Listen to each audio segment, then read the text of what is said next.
Good morning students. आपण D C power supplies हा chapter start केला होता. त्याच्यामध्ये डी सी पॉवर सप्लाय मिळण्यासाठी लागणारे जे काही सर्किट्स आहेत ते आपण स्टडी करत होतो. इम्पॉर्टंट सर्किट्स किंवा इसेन्शियल सर्किट्स. त्याच्यामध्ये आपण जे ब्लॉक्स आहेत डी सी पॉवर सप्लाय सर्किटमध्ये येणारे त्याच्यामध्ये आपण ट्रान्सफॉर्मर स्टडी केला होता, बरोबर आहे. आज आपल्याला रेक्टिफायर बघायचं. त्याच्यामध्ये आपल्याला half wave rectifier in detail study करायचं. त्याच्यात आपल्याला त्याची वर्किंग आहे, प्रिन्सिपल आहे, ब्लॉक डायग्राम आहे, ते आपण वन बाय वन बघू. बघा, रेक्टिफायर म्हणजे काय? The process of converting bidirectional A C voltage into unidirectional D C is known as rectification.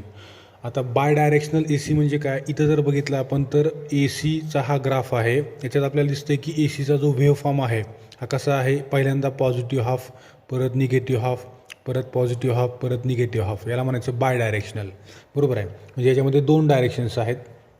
दोन्ही डायरेक्शनला करंट असेल, व्होल्टेज असेल, हे स्विंग होते किंवा त्याची डायरेक्शन चेंज करते. तर अशा प्रकारच्या ए सी व्होल्टेजला डी सीमध्ये कन्व्हर्ट करण्यासाठी जे कसं असलं पाहिजे?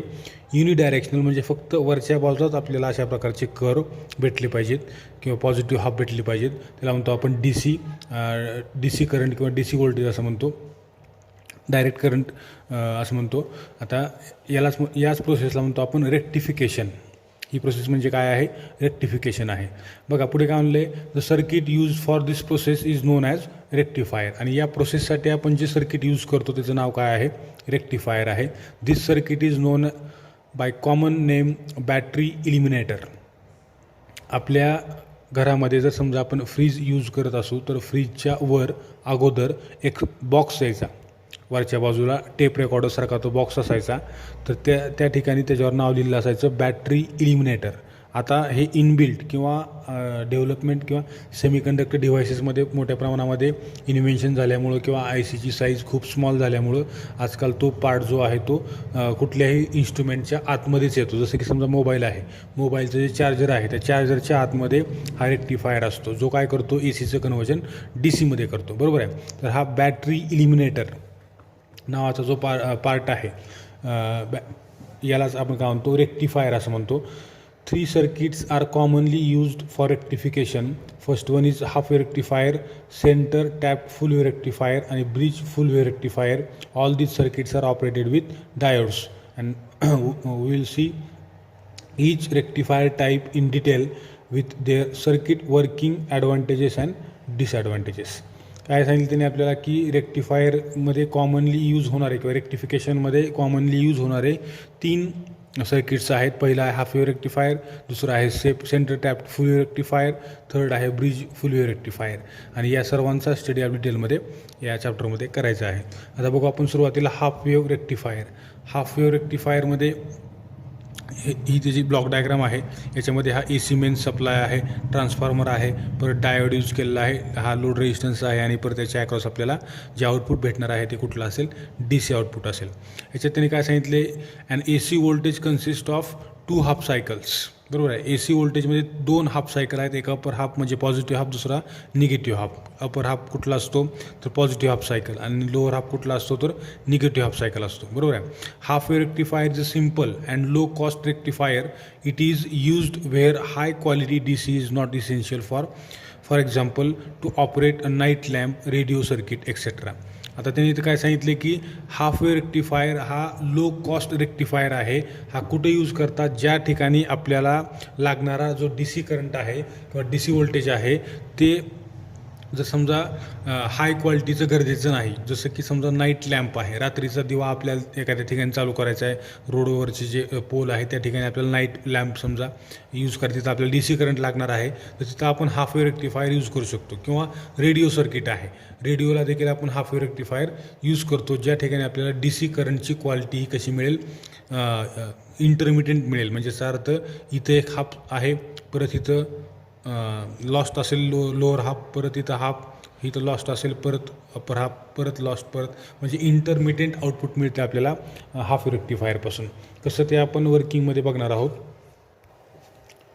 बघा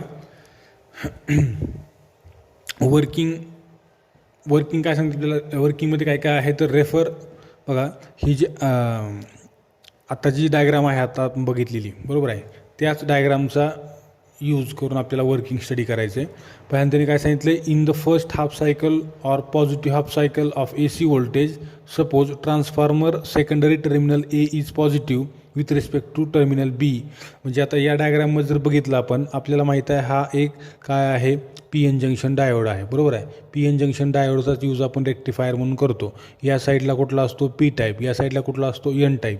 मग जर समजा आपण त्या ठिकाणी कन्सिडर केलं की पहिल्या पॉझिटिव्ह हाफला काय होईल, A पॉईंट जो आहे या ठिकाणी असणारं पोटेन्शियल पॉझिटिव्ह असेल आणि या ठिकाणी असणारं पोटेन्शियल समजा निगेटिव्ह असेल, तर काय होईल, या P टाईपला पॉझिटिव्ह टर्मिनल गेल्यामुळं आणि N टाईपला निगेटिव्ह गेल्यामुळं काय होईल, आपल्याला एक माहीत आहे की PN जंक्शन डायोडमध्ये P टाईपला जर समजा आपण पॉझिटिव्ह कनेक्शन दिलं असेल तर हा डायोड फॉरवर्ड बायस म्हणून ॲक्ट करतो बरोबर आहे.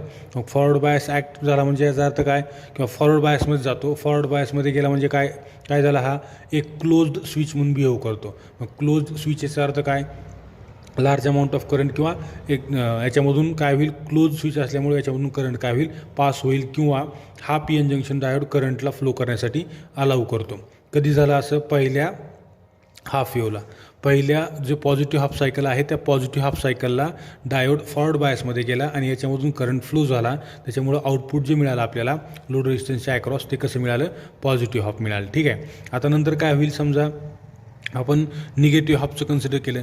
In case of negative half त्या ठिकाणी काय होईल, निगेटिव्ह हाफला A जो पॉईंट आहे, A पॉईंटला पोटेन्शियल निगेटिव्ह असेल आणि B पॉईंटला पोटेन्शियल पॉझिटिव्ह असेल बरोबर आहे. मग इथं काय झालं, P टाईप आणि N टाईप याच्यामध्ये काय झालं, या ठिकाणी डायोड जो आहे तो रिव्हर्स बायसमध्ये जाईल, कारण इथं P टाईपला आपण काय दिलं, इथं N टर्मिनल दिलं, त्याच्यामुळं हा रिव्हर्स बायसमध्ये जाईल आणि हा ओपन स्विच म्हणून बिहेव करेल. इथं कसलं स्विच आहे, क्लोज्ड स्विच. इथं कसलं स्विच आहे, ओपन स्विच आहे. त्याच्यामुळे इथं आउटपुट जे मिळणार आहे ते काय आहे, एक लाईन आहे, किंवा त्या ठिकाणी आपल्याला 0 व्होल्ट एवढं आउटपुट मिळेल. म्हणजे याचा अर्थ तुम्ही जर असं कंटिन्युअस स्टडी करत गेला तर आपल्याला प्रत्येक पॉझिटिव्ह हाफला आउटपुट मिळेल, परत डॉट असेल, परत आउटपुट, परत डॉट, परत आउटपुट, परत डॉट. अशा पद्धतीने तुम्हाला इंटरमिडिएट आउटपुट जे आहे ते कशापासून मिळेल, या हाफ वेव रेक्टिफायरपासून मिळेल. त्यांनी इथं तेच सांगितलं आपल्याला, in the next cycle or negative half cycle the transformer terminal B is positive with respect to terminal A. And now observe this figure. The diode becomes reverse biased and diode is acting as an open switch, thus current through the circuit is not possible and it is blocked by diode बरोबर आहे. therefore output voltage is 0. जे त्या ठिकाणी मिळणारं जे output voltage आहे ते कसं असेल, 0 असेल. इथे दाखवलं आपल्याला त्यांनी Vout is equal to I into RL, but I कसा आहे, कॉन्स्टंट, कारण या डायोडनं काय केलं, ओपन स्विच म्हणून बिहेव केलं आणि त्याने त्याचा करंट काय केला, ब्लॉक केला. त्यामुळं इथं मिळणारं आउटपुट कसं असेल, 0. परंतु पॉझिटिव्ह हाफच्या वेळेस आपल्याला आउटपुट कसं मिळेल, त्या ठिकाणी जेवढं आहे तेवढं किंवा मॅक्झिमम मिळेल, कारण इथं पॉझिटिव्ह हाफला हा डायोड एक क्लोज्ड स्विच म्हणून काय करतो, बिहेव करतो. आता याच्यानंतर peak inverse voltage. Peak inverse voltage म्हणजे काय, it is an important rating of rectifier. Diode should stand for this voltage when it is in reverse bias. In negative half cycle, when terminal B of the transformer is positive, it is appearing at cathode of the diode and reverse voltage appears across the diode. Maximum inverse voltage given as Vp. This maximum reverse voltage is called as P inverse voltage. To avoid breakdown of P inverse voltage of the diode must be greater than VP. त्यांनी काय सांगितलं, या ठिकाणी आपल्याला माहीत आहे की diode breakdown region, diode तुम्ही स्टडी केलेला आहे. डायोडचं ब्रेकडाऊन रिजन म्हणजे काय, ब्रेकडाऊन व्होल्टेज कशाला म्हणतात हे आपल्या सर्वांना माहीत आहे बरोबर आहे. पीक इनव्हर्स व्होल्टेज म्हणजे काय, ज्यावेळेस आपण त्या ठिकाणी निगेटिव्ह हाफ सायकलला तो डायोड हा रिव्हर्स बायसमध्ये जाईल बरोबर आहे, त्यावेळेस तो ओपन स्विच म्हणून बिहेव करेल. मग ते जे रिव्हर्स व्होल्टेज आहे ते रिव्हर्स व्होल्टेज हे कसं असलं पाहिजे, it must be greater than VP. Peak inverse voltage must be greater than VP. VP म्हणजे काय, VP म्हणजे गिवन व्होल्टेज किंवा गिवन पीक व्होल्टेज. त्या पीक व्होल्टेजपेक्षा तुमचा PIV हा कसा असला पाहिजे, मोठा असला पाहिजे, तरच तो डायोड काय होणार नाही, ब्रेकडाऊन होणार नाही आणि तो डायोड ॲज इट इज पुढे वर्क करेल. किंवा म्हणजे थोडक्यात त्याचा अर्थ असा होतो की समजा एखाद्या डायोडची कॅपॅसिटी आहे 15 वोल्ट फक्त डी सी त्याला चालू शकतो किंवा त्याचं कन्व्हर्जन आहे 15 वोल्ट डी सीमध्ये. कुठलाही करंट तो 15 वोल्ट एक पर्टिक्युलर करंट समजा फॉर एक्झाम्पल आपल्या घरामध्ये आपण काय करतो 110 वोल्ट एवढं वोल्टेज असते किंवा 230 वोल्ट, त्यावेळेस आपण चार्जर जो यूज करतो बरोबर आहे, तोच चार्जर समजा आपण 440 वोल्टला लावला तर तो त्याला चालणार आहे का? नाही, कारण त्याचं जे पीक इन्व्हर्स व्होल्टेज आहे ते कसं असेल त्या व्ही मॅक्झिममपेक्षा जास्त झालं, त्याच्यामुळं तो डायोड किंवा त्याच्या आतमधलं जे सर्किट आहे ते ब्रेक होईल किंवा बर्न होईल. त्याच्यामुळं त्यांनी सांगितलं की या ठिकाणी PIV जो आहे डायोडचा तो कसा असला पाहिजे, VP जास्त असला पाहिजे. हे झालं पीक इन्व्हर्स व्होल्टेज. ही एक इम्पॉर्टंट टर्म आहे रेक्टिफायर रेटिंगमधली की रेक्टिफायरची रेटिंग याच्यावरून ठरते. त्याच्यानंतर ॲडव्हान्टेजेस काय काय आहेत तर फर्स्ट आहे only one diode and normal transformer is required. एकच डायोड आणि एकच ट्रान्सफॉर्मर त्या ठिकाणी लागतो कशामध्ये, हाफ वेव्हमध्ये. सेकंड काय आहे transformer is not essential for high voltage rectifier. Transformer त्या ठिकाणी गरजेचं नाही ज्यावेळेस तुम्हाला हाय व्होल्टेज रेक्टिफायर पाहिजे असेल, म्हणजे ॲज इट इज अल्ला करून तुम्हाला डी सीमध्ये कन्वर्ट करायचं असेल तर त्या ठिकाणी तुम्हाला ट्रान्सफॉर्मर गरजेचा नसतो. कारण ट्रान्सफॉर्मरचं काम काय आहे तर हाय व्होल्टेजला लो व्होल्टेजमध्ये कन्वर्ट करणे किंवा लोचं हायमध्ये त्याचं कन्वर्जन करणे. हे काय आहे तुमच्या हाफ रेक्टिफायरचं आउटपुट आहे. पॉझिटिव्ह हाफला तुम्हाला इथं आउटपुट भेटलं, निगेटिव्ह हाफला आउटपुट नाही म्हणजे 0 आहे. परत पॉझिटिव्ह आपला भेटलं, परत निगेटिव्हला 0, परत पॉझिटिव्हला भेटलं. याचा अर्थ काय होतो की हे आउटपुट कसं आहे इंटरमिटेंट आहे, म्हणजे तुटक आहे. ठीक आहे. थर्ड आहे the circuit is simple and low cost.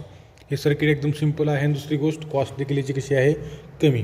आणि फोर्थ आहे PIV इज ओनली VP.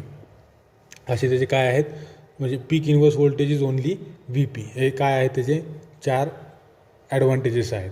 आता डिसॲडव्हान्टेजेस काय काय आहेत तर the output of half wave rectifier is less because only half cycle appears in the output. It is VDC is equal to VP/पाय. Pi म्हणजे काय 180 डिग्री. इथून इथपर्यंत हा 90 असतो, इथून इथपर्यंत 80 इथून इथपर्यंत 180 असतो, इथं 90 असतो. हा 0, 90, 180, 270 आणि 360 बरोबर आहे. तर मग इथं 90 आणि हा 180 म्हणजे 180 डिवायडेड बाय पाय. एका म्हणजे पाय 180 डिग्रीला आपल्याला एकच त्या ठिकाणी आउटपुट मिळते. परत या ठिकाणी ब्लँक आहे, परत आउटपुट म्हणून तिने काय लिहिले VDC इज इक्वल टू VP/पाय. नंतर सेकंड आहे there is wastage of negative half cycle voltage. हे निगेटिव्ह हाफ सायकल व्होल्टेज जे आहे ते या ठिकाणी लॉस होत आहे, म्हणजे त्याचं वेस्ट जात आहे बरोबर आहे. हे एक त्याचा ड्रॉबॅक आहे. आणि थर्ड आहे since ripple frequency is low there is more ripple that results in poor quality DC, more fluctuations results in more percentage ripple. Ripple factor म्हणजे काय तर असा DC करंट ज्याच्यामध्ये ACचा फ्रॅक्शन प्रेझेंट आहे त्याला म्हणतो आपण रिपल. मग त्यांनी इथं सांगितलं की इथं जी क्वालिटी आहे DC करंटची ती कशी आहे पुअर आहे, त्याच्यामुळं त्या ठिकाणी फ्लक्च्युएशन्स आपल्याला पाहायला मिळणार. म्हणजे याचा अर्थ ACचा काही भाग किंवा small fraction of AC is present in the DC output. हे त्याचे काय आहेत 4 ॲडव्हान्टेजेस आहेत. उद्या आपल्याला रिपल फॅक्टर काय आणि याच्यावर डिपेंड असणारे काही एक्झाम्पल्स आपण घेणार आहोत. ठीक आहे, या ठिकाणी थांबू आपण. थँक्यू.